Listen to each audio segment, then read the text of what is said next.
Welcome to Sportsbook Review's NBA Playoff Preview Show. We're going to take a look at the second games 2 of the two conference final series. To say the least, Games 1 saw some contests that weren't exactly as competitive as maybe we expected. Why don't we take a look at those odds right now on the new SBRodds site? As I've said, I absolutely love it. Even better than the previous one, make sure you do click on the beta section, but it's fantastic. For Tuesday night, Cleveland and Boston, 8:30 Eastern start.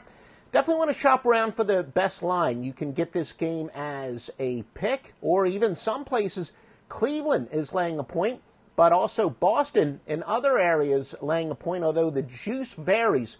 So shop around for the best line. If this turns out to be a one-point game, either way, you're going to regret not shopping. And, of course, at SBRodds, it's always from thoroughly vetted sports books. And then for the Wednesday game, in which we did see the Golden State Warriors take a 1-0 lead off a very impressive victory on the road, Houston is 1.5 with a total of 224.5. Well, you know, Troy, certainly game one, look, I don't know if you've ever had any of these debate classes in high school or college, but there what you're supposed to do is you take one side of an argument, you argue it, and then you go around and you're supposed to take the other side of the argument. Quite frankly, for game 2 of Cleveland-Boston, I think I can make too many strong arguments either way, and it's going to be a pass for me because, you know, there's a lot of conflicting info. Do I go with the, you know, quote-unquote more objective stuff, or do I go with the intangible stuff? I'll talk a little bit more in a moment what I mean by that, but let's start out with the Tuesday night game, Cleveland and Boston. Yeah, Joe, we hit game 1 right on the nose with, LeBron James going under in his points and also the under in the game. And I agree with you as far as the side goes, way too many arguments both ways. You know, one thing I did stay away from the side game 1, and the clear-cut reason was Brad Stevens. I mean, it's so hard to handicap a coach, but what this guy has done in these playoffs is no short of remarkable, and what he's doing with his young talent has just been absolutely outstanding. And so you look at Boston, and you know, I'll make a short argument, but you look at the confidence that these guys are playing in, and Marcus Smart and Morris and the defense that they had on LeBron James was absolutely unbelievable. And you have to think going into game 2, I'm not saying they're going to match that and hold LeBron to 15 points again, but these guys know how to play defense. They've been doing it all year long. And let's be honest, Cleveland's role players all year long have not been good. Toronto did a really poor job of making the role players win the game. Brad Stevens is going to make the role players win the game, and they did just that in game 1, and we saw what the outcome was. So will that happen again and be identical in game 2? I highly doubt it. I do expect LeBron to play better. But this Boston team's at home. They're scrappy as all get out right now. I like the game to go under once again. I'm seeing this thing at 203.5.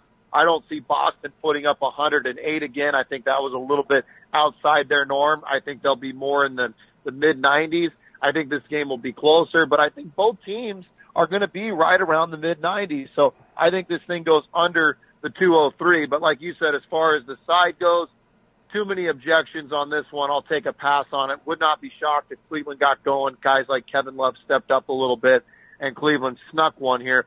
But, boy, I would not be surprised again if this young, scrappy Boston team got it done at home because, boy, they sure made it look easy in game 1, Joe. I know a lot of people in the gambling industry were making a lot of Jeff Van Gundy saying he didn't understand how Cleveland was the favorite to win this series. He thought that Boston should be the favorite. And that's kind of what I'm talking about. Objectively, yeah, they should have been. A lot of people, myself included, I'm not going to say others, myself included, maybe we focus too much on Boston's injuries and not the fact that they have a pretty solid and very talented team.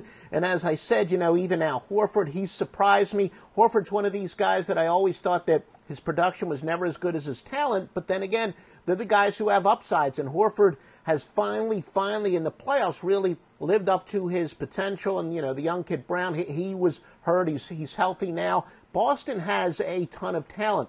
And you could certainly say that they are the more talented team. It really depends on how much importance you do put on, having the absolute best players. I've said in the postseason, I'll still take a superstar. LeBron James is just that good.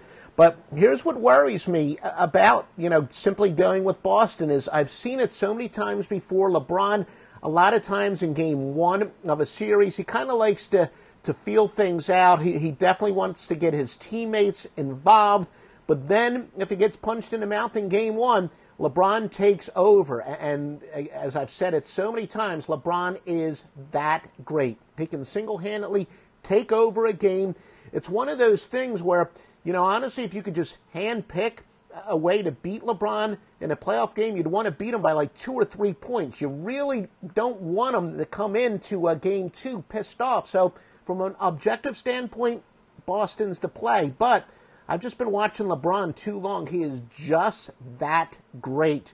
And that's why, as I said, I'm really going to avoid this game because I think you can make very strong arguments both ways. I know a lot of people, I've heard cynics over the years would be like, yeah, if you look at a game close enough, you can make an argument for either side. Well, of course, that's true. If you couldn't, then I'd be hitting, 98% of my plays. Of course you can make an argument. But the key is to find where you could clearly make a much stronger argument for one side. But in this case, I really can't. If anything, maybe shop around and if you want to try to anticipate which way the line's going to go, I still think all in all, the public might be more likely to bet on Cleveland. They like to bet on LeBron after a loss and maybe try to middle a game, but I really don't think there is a clear-cut side by any stretch of the imagination. And yeah, I do think the defensive intensity will be up. So maybe the underplay is the play here. And, but like I said, Troy, I think from a standpoint, this is one of those where, since betting on games since I was, in my, I first started betting on games when I was in my mid-teens, but really seriously in the 20s, and now it's been my living since 1988. It distorts the way you watch games. So this might be one of those games that, it might be more fun to do it as a fan. I know that we gamblers, it's tough to kind of turn that off, but maybe, just grab a couple beers, and I'll be having my boys' night out during this game, so maybe I'll enjoy it at a sports bar and just sit back, and if anything, look at those prop bets. Is there, I know, Troy, you were saying about how the strategy of, slowing down LeBron, but there are going to be adjustments. Again, without looking at the exact odds, because I myself, I don't like to do the prop stuff. I get too involved in the sides and totals. But do you think with the adjustments, maybe there is a player that might make a good over or under as far as number of points scored tonight? Or is this just, one of those days to just kind of enjoy it more as a fan? I do think it's one of those days to enjoy it more as a fan. I don't have it right in front of me, Joe, but I do think LeBron going under could be another potential safe bet. I just think this is one of those series. I don't think you're going to see LeBron get his 30 to 40 points. I just don't think Brad Stevens is going to allow it. And you could be the greatest player in the world, which LeBron James is, but if you've got a coach like Brad Stevens and you've got guys like Morris and Smart and some of these other guys that can really kind of clamp down, not focus on anything offensively, focus strictly defensively, you could take a player out of the game. And they did just that in game one. I think, like I said, I think LeBron gets more into the 20s this game, but I think it could be a potential safe bet to go under again with him. I really do. And, of course, in the other series, it's Golden State and Houston. I just think it's one of these cases where you've got a very good team against a great team. And I'm not, doing any victory dance by any stretch of the imagination, but on our last show, I did say that if anything, maybe look at Golden State as a possible, winning either in 4 or 5 games might be the best series bet here, because not that I think that Houston is overrated. I just don't think people appreciate how good Golden State is, especially with, the fact that Curry was injured for the year and Houston does have the better record.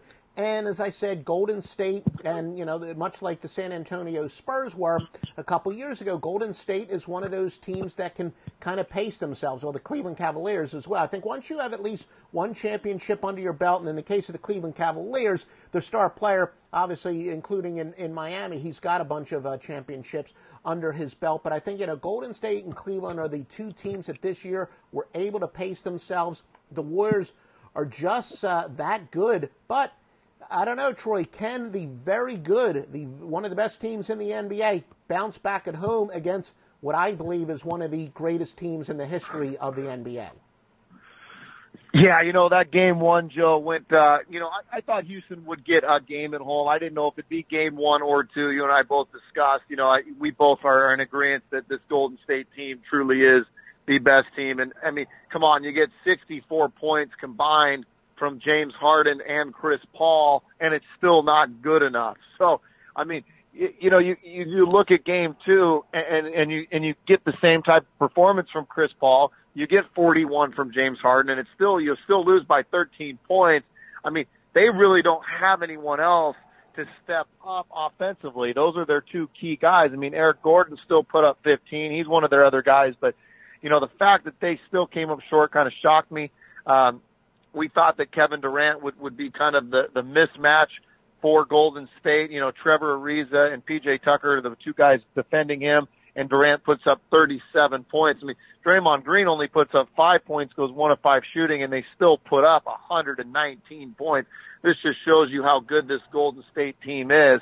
For me, it is a pass. I do think Houston's capable of getting a game at home, and that total, it's just tough. I mean, you say it's a 224, and we saw 119 to 106 in game one. It's just too close to call. I think Houston's got enough energy and firepower in them to sneak a game, and this could be it. But, game one for me was a true tell point. If Houston was able to hang around with Golden State, and I thought Houston played a pretty dang good basketball game, tied at 56 at halftime, and they still lose by 13 points. So, this series, I think, is going to be possibly Golden State in 5 or 6. But I do think Houston could get a game at home. And so I'm going to stay away. But if I were to put some money on this one, it would be on Houston to get it done at home.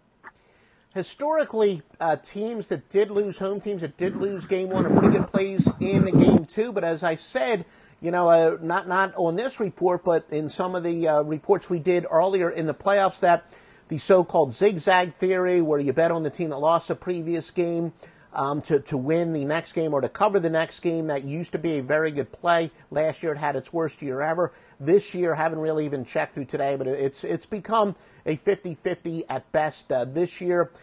But, still, the Rockets, maybe they are good enough to even this series and get a game. I was going to say steal a game at home, but look, if the game's right around a pick'em. And as far as the total, I think if anything, maybe the better play here will be the under. First of all, very high totals in the postseason tend to go under. And last game we saw how important it is to shop around at SBRodds because, look, you could have gotten a win either way. You could have gotten a push. So it is so important always to shop around for the best lines, and SBRodds, nobody does it better than them. But, Troy, as you said, Houston did have success with my Adrian Barbeau theory. They did have a good game from their top-heavy lineup offensively. So I think, if anything, Golden State, as I said, they still have those great athletes that can slow down their guards in isolation. So maybe if there's a big upside for Golden State, they can still improve a little bit defensively. And maybe in the case of Houston,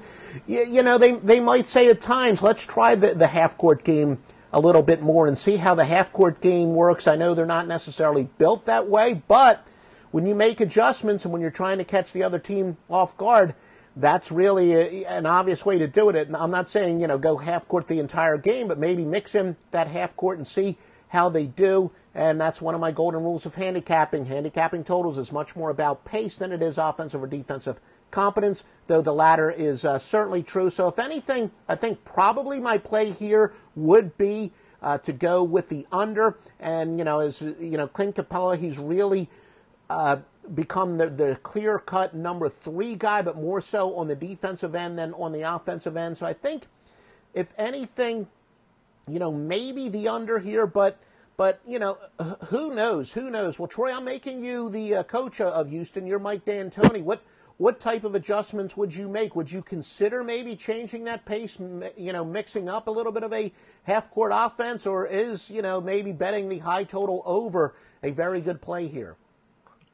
You know, I think you're right. I do think Houston could potentially make some adjustments, but they've been this run-and-gun team all year long, a team that likes to shoot an incredible amount of three-pointers. I saw some incredible stats that they broke the old record of most three-point attempts in a game 7 different times this year.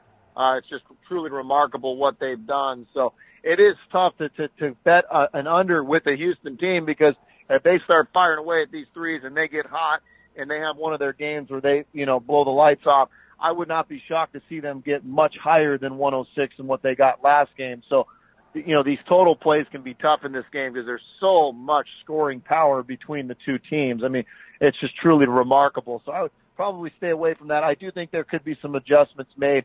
You know, you look at a team like Golden State where they've got 3 or 4 scorers. You look at a team like Houston when they really only got 2. So, you know, they do have to make some adjustments because Houston's been getting away with it all year long. They've been getting away with the fact that, you know, they've been able to outscore teams, and I don't know if you can outscore Golden State. They're just too good. Yeah, and this is not really going all that far out on a limb here, but of both sides and both totals, especially if you do bet that Western Conference total, you better go to SBRodds and make sure you get the best line possible. And as I always say, it's not just about what the number is, it's also about the juice next to that. And for the most part, when it comes to handicapping a side, I consider it to be a half point, maybe to be worth about 5 or 6 cents. And when it comes to a total, maybe just a little bit less than that. But you also want to shop around for the best juice possible at SBRodds. But like I said, I don't think there's any question that these two series are going to be extremely interesting from a fan standpoint. Can Houston kind of prove me wrong and make this a much longer series and even pull off what would be an upset, both according to me and according to the odds makers? And as I said, with so much conflicting, you know, depending on whether you want to go with some of the more objective stuff or you just want to acknowledge how great that LeBron James is, I really think that East is as intriguing of a playoff series that I've seen in any sport in a while. Make sure you continue to join us here at Sportsbook Review. Please like this video. If you think we give you good information, like this video. Feel free to comment, share, and most importantly, subscribe. I'm sure those of you who are sharp bettors, you already subscribed to Sportsbook Review's YouTube page. Well, Troy, why don't you tell them what they can get at TroyWins.com?